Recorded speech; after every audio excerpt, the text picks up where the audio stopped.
ഞെട്ടിക്കുന്ന നടുക്കുന്ന ഫോൺ സംഭാഷണം. ഈ ഫോൺ സംഭാഷണം നിങ്ങൾ ഓരോരുത്തരും കേൾക്കണം.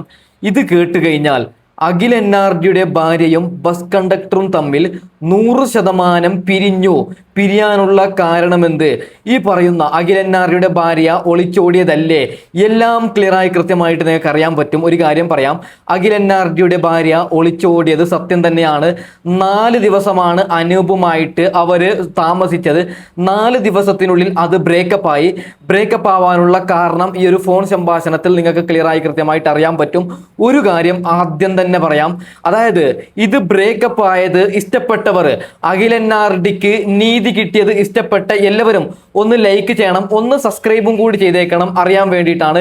പിന്നെ ഒരു കാര്യം കൂടി പറയുകയാണ്, നാട്ടിൽ നടക്കുന്ന ഞങ്ങളെപ്പോലുള്ളവർക്ക് കുറേ പേര് നെഗറ്റീവ് കമന്റ് ഇടുന്നത് എന്തിനാണ് ഇങ്ങനെയുള്ള വാർത്ത കൊണ്ടുവരുന്നത് എന്ന്. പൊന്നു പ്രേക്ഷകരെ, ഞങ്ങളെ വാർത്ത കണ്ടിട്ട് കുറേ പേർ ഒളിച്ചോടാൻ പ്ലാൻ ഇടുന്നുണ്ടെങ്കിൽ പിന്നീട് ഒളിച്ചോടുന്നില്ല. കാരണം ഇപ്പൊ നോക്കൂ, 4 ദിവസത്തിനുള്ളിലാണ് ഇവൾ വന്നത്. അതിനുശേഷം ഷഹല ഒളിച്ചോടിച്ച് 2 ദിവസത്തിനുള്ളിലാണ് വന്നത്. അപ്പോൾ ഞങ്ങളെപ്പോലുള്ളവരുടെ വാർത്ത കുറെ പേർക്ക് ഗുണമാവുന്നുണ്ട്. നമുക്ക് ഞെട്ടിക്കുന്ന ആ ഒരു ഫോൺ സംഭാഷണം കേൾക്കാം. അപ്പം ഈ വീഡിയോ കണ്ട ഉടനെ ഇതിന്റെ ഒരു തലക്കെട്ടൊക്കെ എനിക്കൊരു കൗതുകമായിട്ട് തോന്നി. രാജ്യം എന്നൊക്കെ പറഞ്ഞ ഭയങ്കര തമ്പുലൈനൊക്കെ ഭീകരമായിരുന്നു. ആ വീഡിയോ അത്ര ഓടിയെന്നാണ് എനിക്ക് തോന്നുന്നത്. തലക്കെട്ടും അവതരണ ശൈലിയൊക്കെ പൊളിച്ചു എന്തായാലും. അപ്പൊ ഈ സംഭവത്തില് ഈ രാത്രി ഒരു 12:30 ആയപ്പോഴാണ് എന്നെ അദ്ദേഹം വിളിക്കുന്നത്, ഈ കുട്ടിയുടെ പിതാവ് വിളിക്കുന്നത്.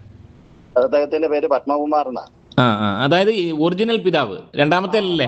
അതായത് ആദ്യത്തെ അച്ഛൻ. ഈ കൊച്ചിന് 2 അച്ഛന്മാരാണ്, അറിയാമല്ലോ. ഒരു അഡ്വക്കേറ്റ് ഷാജി നൂറനാട്, കോൺഗ്രസ് പാർട്ടിയുടെ ആലപ്പുഴ ജനറൽ സെക്രട്ടറി ഒക്കെ അയാള്. ഓ ശരി. കോൺഗ്രസ് പാർട്ടിയുടെ ചെറിയൊരു നേതാവാണ് അവിടത്തെ. അപ്പം അമ്മ ലത എന്നാണ് പേര്, അമ്മയുടെ പേര്.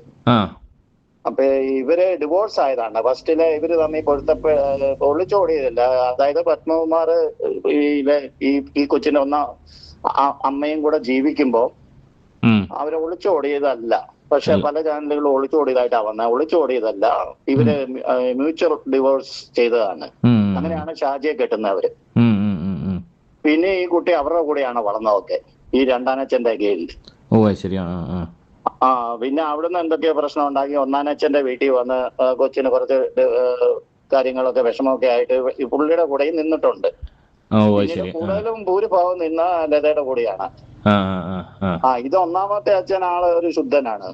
ആള് ഭയങ്കര ഒരു പിതാവിനും ഇല്ലാത്ത സ്നേഹമാണ് ഈ മോളോട്. അങ്ങനെയാണ് കൊഞ്ചിച്ച് വളർത്തിയത്. കാശുമുണ്ട്, അത്യാവശ്യം നല്ല പണവുമുണ്ട്. പുള്ളിയുടെ ലീഗൽ കാര്യങ്ങളെല്ലാം ചെയ്തു കൊടുക്കുന്നത് ഞാനാ. അങ്ങനെയാണ് ഞാനുമായിട്ടുള്ള പുള്ളിയുടെ ബന്ധം. പുള്ളിക്ക് ഒരുപാട് സ്വത്തുക്കളും കാര്യങ്ങളൊക്കെ ഉള്ളതുകൊണ്ട് പുള്ളിയുടെ ലീഗലായിട്ടുള്ള കാര്യങ്ങളെല്ലാം നോക്കുന്നത് ഞാനാ, ഈ പത്മകുമാറിന്റെ. ഇത് അറിഞ്ഞു കഴിഞ്ഞപ്പോ ഞാനും പുള്ളിയും തമ്മിൽ നല്ല പോലെ പുള്ളി ഹോസ്പിറ്റലിൽ, പുള്ളിക്ക് തലവേദനയും പനിയും ഒക്കെ കൂടിയിട്ട് തിരുവല്ല ഹോസ്പിറ്റലിലൊക്കെ കൊണ്ടാക്കിയത് ഞാനാണ്. അതുപോലെ ഈ കുട്ടിയെ എത്രയും പെട്ടെന്ന് പിടിപ്പിക്കാൻ വേണ്ടി രമേശ് ചെന്നിത്തലയെ ബന്ധപ്പെട്ട് ഉറങ്ങിക്കിടന്ന സ്ത്രീയെ ഉണർത്തി 2 മണിക്കൂറിനുള്ളിൽ പിടിച്ച് ഇവനെയും അവളെയും കൂടെ പിടിച്ച് സ്റ്റേഷനിൽ കൊണ്ടുവച്ചത് ഞാനാണ്. എന്നിട്ട് ഞാനും പത്മകുമാറും കൂടെ ഈ കുട്ടിയുടെ അച്ഛനും കൂടെ സ്റ്റേഷനിൽ പോയി. അപ്പൊ ഈ പയ്യനുണ്ട്, ഈ പയ്യനോട് ഈ കൊച്ചിന്റെ അമ്മയും രണ്ടാനച്ഛനും സംസാരിച്ചുകൊണ്ട് നിൽക്കുകയായിരുന്നു. ഒരു കാരണവശാലും ഇവൻ ബില്ലിംഗ് അല്ല. അപ്പൊ ഈ പത്മകുമാറിനോട് സംസാരിക്കാൻ പറഞ്ഞു. അതിനിപ്പുറം കോടതിയിൽ നിന്ന് വിളിച്ചു. അങ്ങനെ ഈ കുട്ടിയുമായിട്ട് ഞങ്ങൾ കോടതിയിൽ പോയപ്പോൾ കോടതിയിൽ ജഡ്ജി ചോദിച്ചു ആരുടെ കൂടെ പോകാനാ താല്പര്യം എന്ന് ചോദിച്ചപ്പോ അവന്റെ കൂടെ പോകാനാന്ന് പറഞ്ഞു. അനൂപിന്റെ. അങ്ങനെ അതൊക്കെ അറിയാമല്ലോ, അതൊക്കെ പറഞ്ഞ കാര്യങ്ങൾ തന്നെയാ. അത് കഴിഞ്ഞിട്ട് ഒരു 3-4 ദിവസം കഴിഞ്ഞപ്പോ ഈ കുട്ടി പറഞ്ഞ അച്ഛാ, ഞാൻ അച്ഛന്റെ അടുത്തോട്ട് വരികയാണ്, എനിക്ക് അച്ഛനെ കാണണം, എനിക്ക് കുറെ കാര്യങ്ങള്. പക്ഷെ ഈ കുട്ടി 1 വർഷം മുമ്പ് തൊട്ട് ഇവരോട് എല്ലാവരോടും പറയുന്നുണ്ട് ഇവരുടെ ദാമ്പത്യ ജീവിതത്തിൽ പ്രശ്നങ്ങളാണ്, എനിക്ക് സംസാരിക്കണം, ഞാൻ അൺഹാപ്പിയാണ് ഒത്തിരി പ്രാവശ്യം പറയുന്നുണ്ട്. അത് ഈ പത്മകുമാറും എന്നോട് പറയുന്നുണ്ട്. അപ്പൊ ഇവർക്കെല്ലാം ഒരു നാണക്കേട്, കല്യാണം കഴിഞ്ഞ് ഇത്ര ആയതല്ലേ ഉള്ളൂ, സാധാരണ ചട്ടയും കലമാകുമ്പം തട്ടിമുട്ടി എന്നൊക്കെ ഇരിക്കും, അത് ക്ലിയർ ആയിക്കോളൂ എന്നുള്ള ഇത്ര സീരിയസ് ആണെന്നൊന്നും അറിയില്ലായിരുന്നു. അപ്പോഴാണ് ഈ അജിത്തിന്റെ അഖിലിന്റെ അച്ഛനുമായിട്ടുള്ള ഒരു വിഷയങ്ങളൊക്കെ ഈ കുട്ടി പറയുന്നു. അങ്ങനെ ഒരു പ്രോബ്ലം അവരുടെ വീട്ടില് ആ കുട്ടിക്ക് ഒട്ടും നിൽക്കാൻ വയ്യാത്ത ഒരു അവസ്ഥ വരികയും ഒക്കെ ചെയ്യുമ്പോ, അങ്ങനെ ബസ്സിൽ പോകുമ്പോ ഇവനുമായിട്ട് കമ്പനിയാവുകയും അവനുള്ള ഒരു സുരക്ഷിതത്വം കണ്ട് അവൾ ഇറങ്ങിപ്പോകുന്നു. അതായത് ഈ പയ്യൻ അനൂപ് എന്ന് പറയുന്നവൻ അവിടെ റൂട്ടിൽ ബസ് ഓടിച്ചോണ്ടിരുന്നതാണോ? അതെ, അവിടെ ഈ കുട്ടി പഠിക്കാൻ പോകുന്ന അവരുടെ ബസ്സിലായിരുന്നു. ഇവന്റെ ബസ്സിലായിരുന്നു. ഓ, അവൻ കല്യാണം കഴിച്ചിട്ടില്ലല്ലോ? ഇല്ല, അവൻ കല്യാണം കഴിച്ചിട്ടില്ല. അവനൊരു പ്രേമം ഉണ്ടായിരുന്നു, അത് ഇതായി പോയി, ബ്രേക്കപ്പ് ആയി പോയി. അതിന്റെ നിരാശയൊക്കെ ഇരിക്കുമ്പോഴാണ് ഇവളുമായിട്ട് സ്നേഹമായത്. അങ്ങനെ അനുവിന് അച്ഛൻ മരിച്ചു പോയ ഒരു അമ്മയും ഒരു അനിയനും മാത്രമേ ഉള്ളൂ. അനുവിന് ഒരു ചെറിയൊരു വീടാണ്, അത്യാവശ്യം ചെറിയ ഒരു 10-50 സെന്റ് സ്ഥലമുണ്ട്. ഗവൺമെന്റ് ജോലിയൊന്നുമില്ല. 750 രൂപയുടെ ഡെയിലി ബേസിനാണ് ഇപ്പോഴും പോയിക്കൊണ്ടിരിക്കുന്നത് അനൂപ്. ആണല്ലേ, ജോലി കിട്ടിയെന്ന് അങ്ങനെ ഒരു ഇൻഫർമേഷൻ കിട്ടിയായിരുന്നു? കിട്ടിയിട്ടില്ല, താൽക്കാലിക ജോലിയാണ്. എംപ്ലോയർ എന്തോ ഒരു വകുപ്പുണ്ടല്ലോ, 700 ഡെയിലി അന്നന്ന് പോകുന്ന അന്നന്ന് കാശ് കിട്ടും. ഓ, അത് KSRTC-ലാണെങ്കിലും ടെമ്പററിയാ. യദുകൃഷ്ണന്റെ ജോലി, യദുകൃഷ്ണൻ ഇല്ലേ വിവാദ നായിക, അതെ. മേഡമായിട്ട് പ്രശ്നം ഉണ്ടാക്കിയേക്കുന്ന പുള്ളി, അദ്ദേഹത്തിന്റെ അവസ്ഥ തന്നെ. അദ്ദേഹത്തിന്റെ പോലെ ഡെയിലി ബേസിന് പോയിക്കൊണ്ടിരിക്കുമ്പോഴാണ് ഈ കുട്ടിയായിട്ട് സ്നേഹത്തിലാവുന്നതും ഇവരങ്ങനെ രാത്രിക്ക് അങ്ങ് പോകുന്നതൊക്കെ. അതിനുശേഷം 4 ദിവസമേ അവന്റെ കൂടെ കഴിഞ്ഞോളൂ. കുറച്ച് 3-4 ദിവസം കഴിഞ്ഞു. 4 ദിവസം, 4ാമത്തെ 5ാമത്തെ ദിവസം കുട്ടി വിളിച്ചു പറഞ്ഞു വേറെ ജീവിതം അടുത്തിട്ടൊന്നുമില്ല. അവനോട് അനുവാദം മേടിച്ചിട്ട് തന്നെ പുള്ളി കുട്ടിയെ വീട്ടിൽ കൊണ്ടു നിർത്തിയിരിക്കുന്നത്. കാര്യങ്ങളൊക്കെ പറയാനായിട്ട്, അച്ഛനോട് ഉണ്ടായ സംഭവങ്ങളൊക്കെ വിവരിക്കാനായിട്ട് ആ കുട്ടി വന്നത്. തിരിച്ചു പോകുന്നു തോന്നുന്നു, എനിക്കറിയില്ല. അതായത് അനൂപുമായിട്ടുള്ള ബന്ധം ഉപേക്ഷിച്ചിട്ടില്ല? ഇല്ല, അനുഭവമായിട്ട് ഇപ്പം ബന്ധമുണ്ട്. ഡിവോഴ്സ്, അഖിലുമായിട്ടുള്ള ഡിവോഴ്സിൽ നിന്ന് വക്കീല് വരും. വക്കീല് വന്ന് മ്യൂച്വൽ ഡിവോഴ്സ് ആണ് അവർ ഉദ്ദേശിക്കുന്നത്. ഓ ശരി. അതുകൊണ്ട് ഡിവോഴ്സ് കഴിഞ്ഞിട്ട് ഇവനുമായിട്ട് കല്യാണം നടത്തി കൊടുക്കോ ഇല്ലോ എന്ന് എനിക്കറിയില്ല. എന്തായാലും ആ കുട്ടിക്ക് താല്പര്യമാണെന്നാ പറഞ്ഞിരിക്കുന്നത്. ആ കുട്ടി അവനെ വിട്ടു പോകുകയല്ലെന്നാ ഞാൻ അറിഞ്ഞത്. മനോരമയിലൊക്കെ ന്യൂസ് വന്നിട്ടുണ്ട് ഇപ്പൊ ഇതുമായിട്ട് ബന്ധപ്പെട്ട്. അതെ, അതെന്ത് വാർത്തയാണ് വന്നിരിക്കുന്നത്? അതായത് കുട്ടി അച്ഛന്റെ വീട്ടിലാണ്, ഒളിച്ചോടിയിട്ടില്ല എന്നുള്ള തരത്തിലാണ് കുട്ടി. ഒളിച്ചോടിയത് സത്യം തന്നെ, ഒളിച്ചോടിയത് സത്യം തന്നെ. അത് കുട്ടിയുടെ അച്ഛന്റെ വീട്ടിൽ ഇപ്പോഴാണ് ഒരു 3-4 ദിവസത്തിന് ശേഷം അനൂപുമായിട്ടുള്ള ബന്ധം ഇപ്പോഴും തുടരുന്നുണ്ട്. അനൂപ് ഉപേക്ഷിച്ചിട്ടില്ല. അനുവിന്റെ കൂടെ തന്നെയാണ് കുട്ടി. അനുവിന്റെ അനുവാദത്തോടു കൂടിയാണ് അച്ഛന്റെ വീട്ടിൽ വന്നേക്കുന്നത്. ഞാൻ അവരുടെ അത്ര ഫാമിലി ഫ്രണ്ട് ആന്നേ.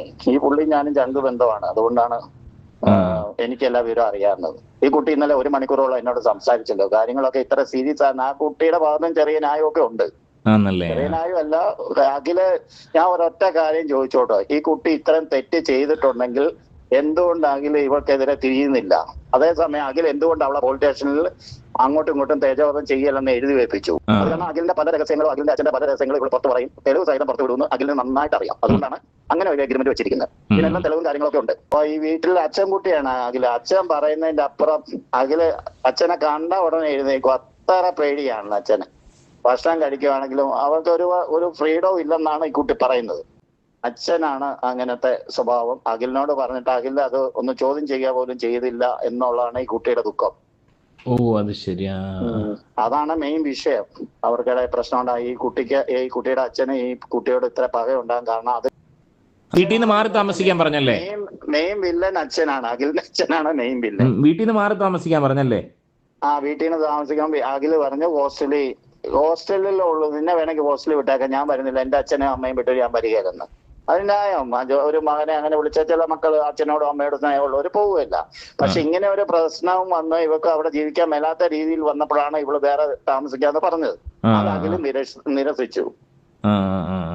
അതാണ് വിഷയം. അപ്പം നിലവില് അച്ഛന്റെ വീട്ടിലാണുള്ളത്, സ്വന്തം അച്ഛന്റെ വീട്ടിലാണ് അവളെ ഉള്ളത് ഒറ്റയ്ക്ക്? അതെ, തീർച്ചയായിട്ടും. ഇപ്പൊ അച്ഛൻ അവളെ ഏറ്റെടുത്തിരിക്കുകയാണ്. പക്ഷെ അനൂപിന്റെ കേസില് ആ പയ്യനെ അച്ഛൻ അംഗീകരിച്ചിട്ടില്ല ഇതുവരെയായിട്ട്. ഒളിച്ചു കൊണ്ടുപോയ പയ്യനെ അംഗീകരിച്ചിട്ടില്ലെങ്കിലും അവനെ അംഗീകരിച്ചിട്ടില്ല എന്നാണ് ഞാൻ അറിഞ്ഞത് ഇതുവരെ. അയാൾക്ക് അംഗീകരിക്കുകയാണെങ്കിൽ കുറച്ചും കൂടെ ബുദ്ധിമുട്ടാണ്. കുറച്ചും കൂടെ കഴിഞ്ഞിട്ട് അംഗീകരിക്കുമായിരിക്കും. അതായത് കൊണ്ടുപോയ പയ്യനെ അച്ഛന് താല്പര്യമില്ല. അച്ഛന് താല്പര്യമില്ലെന്നല്ല, അച്ഛന് ഏതൊരു അച്ഛനായാലും കുറച്ച് ഇത് വരുമല്ലോ. അങ്ങനെ ഒരു ഇത് പുള്ളി അംഗീകരിക്കുകയോ വീട്ടിൽ കയറ്റി താമസിപ്പിക്കുകയോ ഒന്നും ചെയ്തിട്ടില്ല അവനെ. പുള്ളി ഒറ്റയ്ക്കാണോ ഇപ്പം? ഈ മേഘ ഒറ്റയ്ക്കാണ് പുള്ളിയുടെ. അതല്ല ചേട്ടാ, നമ്മുടെ ഈ പിന്നെ ഇദ്ദേഹത്തിന്റെ ഫാദർ, മേഘയുടെ ഫാദർ ഒറ്റയ്ക്കാണോ? മേഘയുടെ ഫാദർ ഒറ്റയ്ക്കല്ല, അമ്മയുണ്ട്, മേഘയുടെ അപ്പൂപ്പനുണ്ട്, 2 ജോലിക്ക് ഒരു ബന്ധുവുണ്ട്, പിന്നെ 2-3 ജോലിക്കാരുണ്ട്. ഒരു ഹൈ ഫാമിലിയാ. ഇല്ലം ഫാമിലിയാണ്. അവിടുത്തെ ഒരു പുരാതനമായ ഒരു 4 കെട്ട് വീടും കാര്യങ്ങളും അങ്ങനെയൊക്കെ ഉള്ള ഒരു സെറ്റപ്പാണ്. ഒരു 4-5 ഏക്കർ സ്ഥലത്തിന്റെ അകത്താണ് ഈ വീട് ഇരിക്കുന്നത്. ഇടനാട്. നല്ല സാമ്പത്തികമുള്ളവരാ. നല്ല സാമ്പത്തികം തന്നെ, കോടികളുടെ ആസ്തിയുള്ള. എനിക്ക് അറിയാമല്ലോ, ഞാൻ അവിടെ പോയി ഒരാഴ്ചയൊക്കെ താമസിക്കുന്ന പുള്ളിയുടെ കൂടെ. ഓ ശരി. എന്നെ ഭയങ്കര കാര്യമാണ് പുള്ളിക്ക്. എന്ത് കാര്യം ഉണ്ടായാലും പുള്ളി ആദ്യം വിളിച്ചു പറഞ്ഞു എന്നോടാ എന്റെ മോള് പോയെന്നും അവരെ പിടിച്ചു കൊടുക്കണമെന്നും ഒക്കെ ആവശ്യം. അന്ന് രാത്രി തന്നെ ഞാൻ വണ്ടി എടുത്ത് പുള്ളിയുടെ അടുത്ത് പോയി.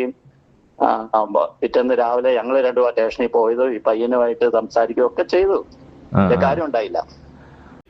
ഓക്കെ, ഇതൊക്കെ ഒളിച്ചോടുന്ന എല്ലാവർക്കും ഒരു പാഠമാവട്ടെ എന്ന് പറഞ്ഞിട്ട് ഞാൻ വൈൻഡപ്പ് ചെയ്യുകയാണ്. Okay, by.